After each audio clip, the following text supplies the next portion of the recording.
ये कहानी है दो बच्चों की जो एक गांव में रहते थे। उनमें से एक 6 साल का था और एक 10 साल का। दोनों बहुत अच्छे दोस्त थे, बिल्कुल शोले के जय और वीरू जैसे। दोनों हमेशा साथ साथ रहते, साथ साथ खेलते, साथ साथ खाते पीते, साथ साथ नहाते धोते। नहीं धोते नहीं, ये थोड़ा ज्यादा हो गया। तो एक दिन वो दोनों गांव से थोड़ा दूर निकल गए और खेलते खेलते उनमें से जो बड़ा बच्चा था 10 साल वाला, वो एक कुएं में गिर गया और जोर जोर से चीखने चिल्लाने लग गया क्योंकि उसको तैरना नहीं आता था।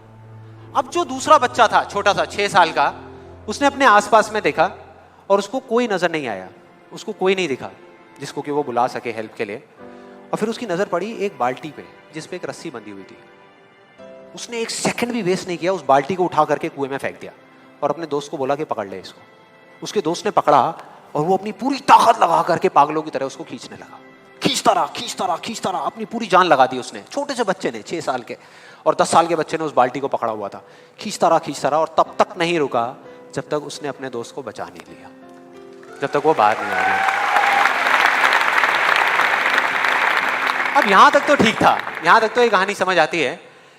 लेकिन हुआ क्या कि जैसे ही ये दो बच्चे जब दोनों एक हो गए, जब बाहर आए और आकर के गले मिल रहे, रो रहे और खुश हो रहे, एक तरफ से उनको डर भी लग रहा था।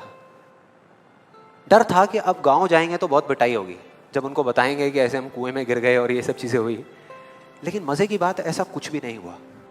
वो जब गांव गए और जा करके उन्होंने अपने घर वालों को बताया, बाकी गांव वालों को बताया, तो किसी ने विश्वास नहीं किया, पूरे गांव वालों ने। और वो अपनी जगह बिल्कुल ठीक थे क्योंकि उस बच्चे में इतनी ताकत भी नहीं थी कि वो एक बाल्टी पानी से भरी हुई वो उठा सके। तो इतने बड़े बच्चे को इतनी ऊपर खींचना तो बहुत दूर की बात है। लेकिन एक आदमी था उस गांव में, उसने विश्वास कर लिया। उनको सब रहीम चाचा कहते थे, उस गांव के सबसे समझदार बुजुर्गों में से एक। और सबको लगा कि यार ये कभी झूठ नहीं बोलते, अगर ये कह रहे हैं तो जरूर कोई ना कोई बात होगी, कोई ना कोई वजह होगी जिस वजह से ऐसा कह रहे हैं।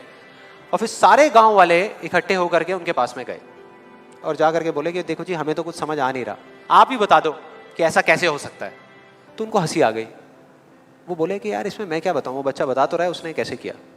बाल्टी को उठा करके कुएं में फेंका, उसके दोस्त ने बाल्टी को पकड़ा, उसने रस्सी को खींचा और अपने दोस्त को बचा लिया। तो आपको पता तो है उसने कैसे किया, बच्चा बता तो रहा है, इसमें मैं क्या बताऊं। तो सारे गांव वाले उनकी शक्ल देख रहे। फिर कुछ देर बाद वो बोले कि सवाल ये नहीं है कि वो छोटा सा बच्चा ये कैसे कर पाया, सवाल ये है कि वो ये क्यों कर पाया, कि उसके अंदर इतनी ताकत कहां से आई है। और बोले इसका सिर्फ एक जवाब है, सिर्फ एक, कि जिस वक्त उस बच्चे ने ये किया, उस टाइम पे उस जगह पर दूर दूर तक कोई नहीं था उस बच्चे को ये बताने वाला कि तू ये नहीं कर सकता।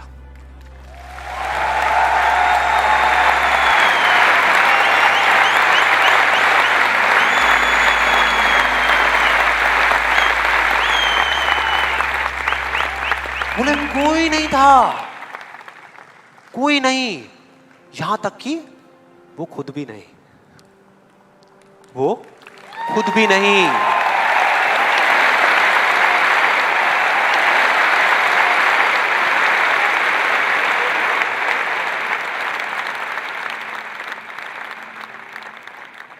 अब मैं आप लोगों से पूछता हूं कि अगर कुछ ऐसा हो जाए, अगर आपको भी उस बच्चे की तरह किसी की आवाज सुनाई ना दे जो आवाजें आपको रोकती है, ना किसी और की ना अपनी, तो क्या होगा?